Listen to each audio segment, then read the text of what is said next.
the TV was airing a news segment, with the anchor reporting that it had been nearly a year since the CEO of DM Financial Investments, Chairman Nilsu, vanished after absconding with a substantial sum of money from investors' funds and loans. Despite the time that had passed, authorities were still investigating, holding on to hope that they would eventually locate the chairman. Some speculated he had fled to another country. Investors who had lost varying amounts, from small to large sums, were demanding a swift investigation and his arrest.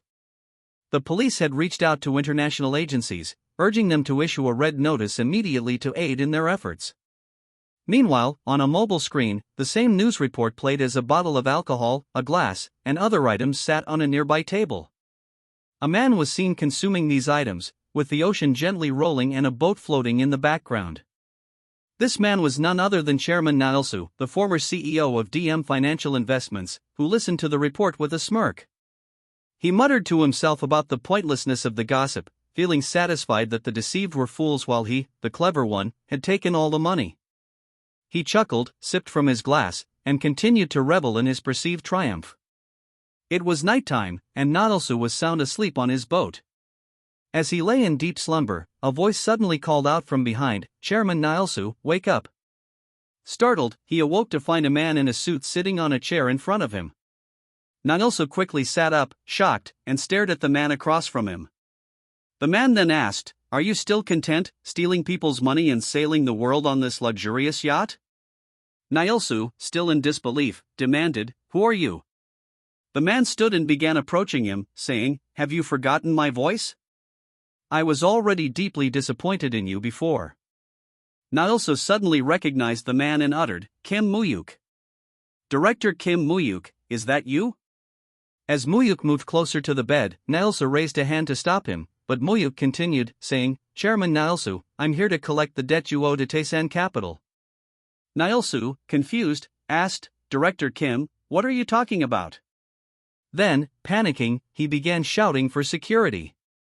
But when he looked outside, he saw all the guards either lying on the ground or slumped against the walls, clearly overpowered. Muyuk calmly told him, "Relax, Chairman. We're not here to take you back to Korea. We're only here to collect our money." He then showed Nilsu a mobile phone screen displaying figures and explained, "The principal is 150 billion won, the pending annual interest is 320 billion won, and the total amount you need to deposit is 470 billion won. Nilsu was stunned, exclaiming, 470 billion won? He looked closer at the phone and, calculating quickly, said, "At today's exchange rate, that's $358 million. You expect me to deposit $358 million? Desperate, Nilsu began pleading, "I don't have that much money. I spent it all on this yacht, and now there's nothing left." He shouted in frustration, "This is absurd. The principal has doubled. You people are thieves. If you want something, take this yacht. I don't want it anymore." Muyuk, holding his head in disbelief, stared at Nilsu with a strange expression, wondering what the chairman was thinking. That night, as darkness enveloped the scene, a chain hung over the sea. Director Kim Muyuk stood at the edge of the quay, a cigarette dangling from his lips, while an assistant stood silently behind him. The driver, seated inside the boat, was instructed to lift the chain. As the chain rose, Chairman Nilsu was hoisted out of the sea, drenched and shivering, his gaze fixed angrily on Muyuk. Muyuk, cold and composed, detailed Nilsu's investments: 200 million won in a shell company in Malta, 150 million won in the Virgin Islands, and 120 million won in Switzerland. He demanded to know where these funds were. Bound and soaked, Nilsu claimed ignorance, insisting his only remaining asset was the yacht. Unmoved, Muyuk continued, noting that Nilsu could use the yacht's satellite internet to transfer the money directly from his laptop. Nilsu, distressed, protested his inability to return the funds. Muyuk, with a cold edge, stated that no money would be returned and suggested Nilsu would become fish food instead. Desperate, Nilsu declared he would rather die than be left with nothing. He agreed to deposit the principal amount of 150 billion won but refused to pay the interest, accusing Muyuk of profiting unfairly. Muyuk allowed the agents to lower Nilsu back into the sea. Following Muyuk's orders, the agents resumed their task. Nielsu cried out, pleading for them to stop. Moments later, he sat in front of his laptop while Muyuk checked his phone. Confirming the deposit of $350 million, Muyuk smiled slightly, bowed his head, and thanked Nielsu for using Taesan capital. Fury consumed Nielsu as he glared at Muyuk, feeling his hard-earned money had been unjustly taken. Despite his anger, Muyuk maintained his composure and, with a smile, mentioned that Nielsu could contact them again if needed. Muyuk then boarded his yacht and departed, leaving Nielsu seething as he watched the yacht fade into the distance. As Nielsu glanced back, he saw another yacht emerging from the sea, its lights piercing the darkness. The intensity of the lights caused Nielsu to open his eyes in shock. He realized several more yachts had surrounded his vessel, their lights focused menacingly on him. An authoritative voice announced they were the Philippine Coast Guard, acting on an Interpol red notice requested by the Korean police. They warned Nielsu not to resist, threatening to open fire if he did. Filled with rage, Nielsu watched as the patrol boats moved closer, surrounding his yacht and escalating the situation to a critical point. In a large house adorned with a prominent picture, several individuals gathered around a table. Chairman Cheon Suman of Taesan Capital praised Director Muyuk for his excellent work, offering him a drink. Muyuk declined, stating he had merely followed instructions and company policies. Chairman Cheon commended Muyuk for locating Nielsu and recovering the interest. Vice Chairman Cheon Suhan expressed his gratitude, acknowledging the significant achievement of recovering 470 billion won. Chairman Cheon Suman's eldest son, Cheon Jaiwon, observed silently, nodding in approval. The chairman reiterated that Muyuk was the only person they could truly trust. Muyuk modestly insisted he had simply done his job. The chairman then urged Muyuk to call him uncle, emphasizing their familial bond. Vice Chairman Cheon Suhan laughed, noting that Muyuk was the only son of his beloved sister, Cheon Nizyan. The chairman reminded everyone of their shared bloodline, signifying their unity. The group then turned their attention to the large picture behind the chairman, reflecting on their family's legacy. The man in the picture was Chairman Cheon Suman's father, Cheon Tae-san. Chairman Cheon recalled how elites had once sought money from him, bowing their heads. Known as the wealthiest man in South Korea, Cheon Tae-san controlled shark loan industries, earning him the title of Loan Shark King.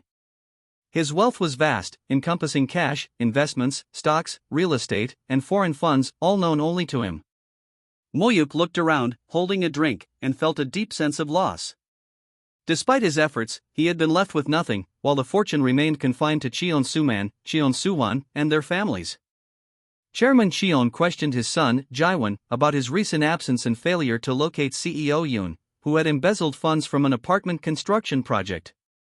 Jaiwon acknowledged the issue but had yet to act. Frustrated, Chairman Cheon expressed his disappointment, citing Jaiwon's past failures and drug-related mishaps. Despite his father's harsh words, Muyuk was told to rest after his hard work. He agreed and left the mansion, reflecting on the 30 years that had passed and the exhaustion he felt.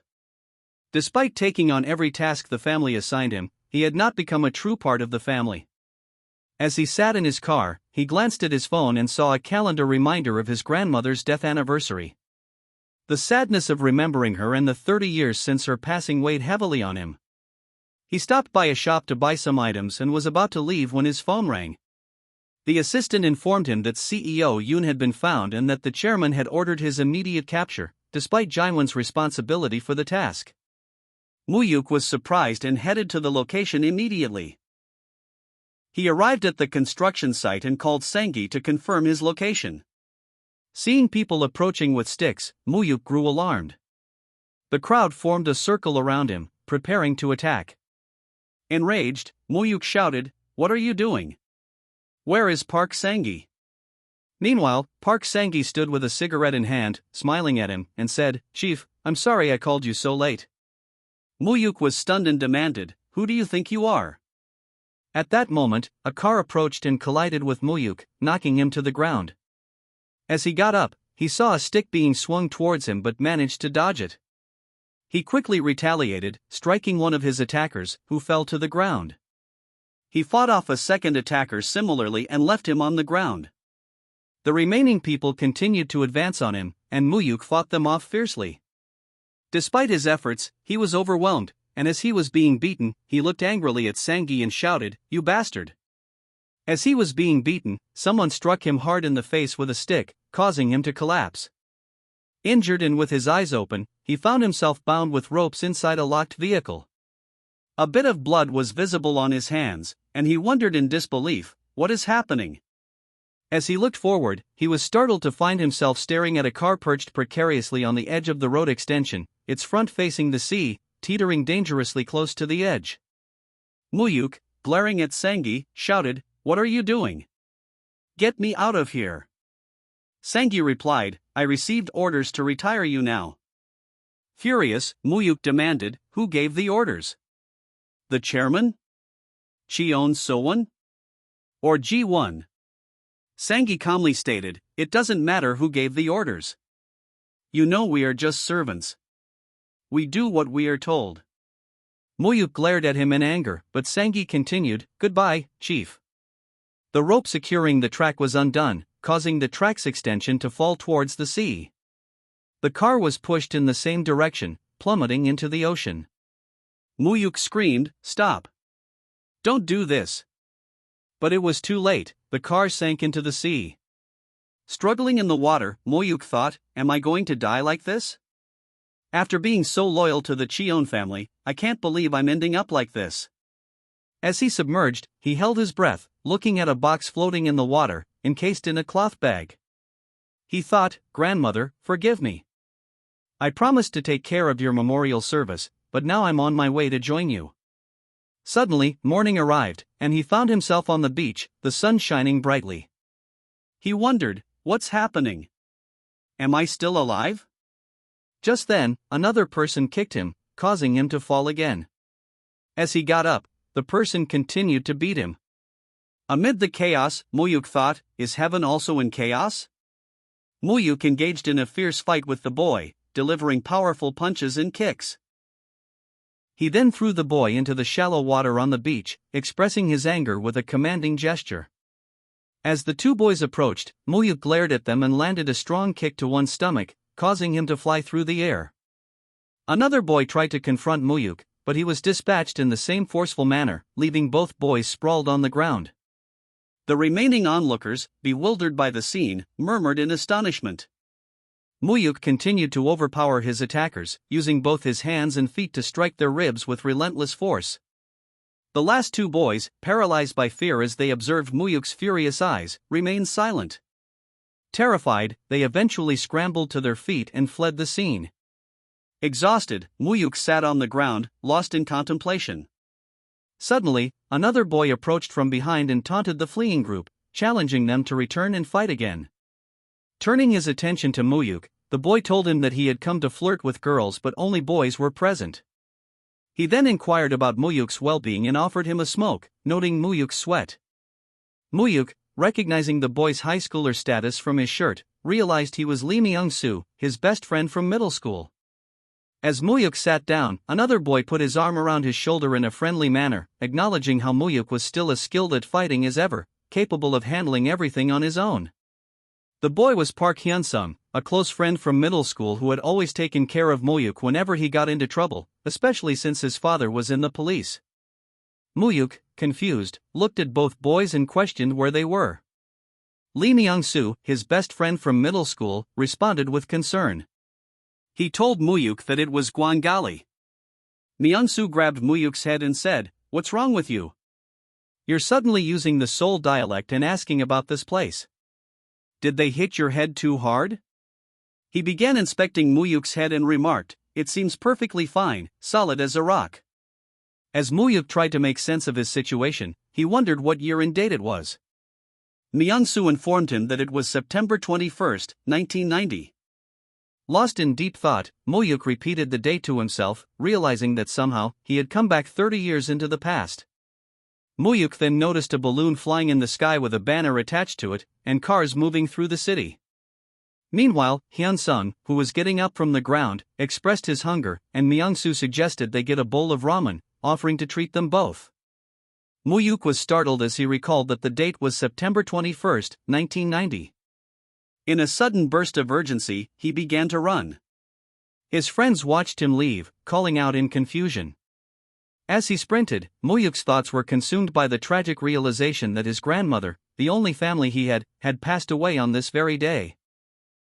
She had died of a heart attack, and he remembered the somber remark that if she had been found earlier and an ambulance had been called, she might have survived. As Muyuk arrived home, he saw his grandmother descending the stairs. She looked at him and asked if school had ended early that day since he had returned sooner than usual. Taking his hand, she moved closer to him.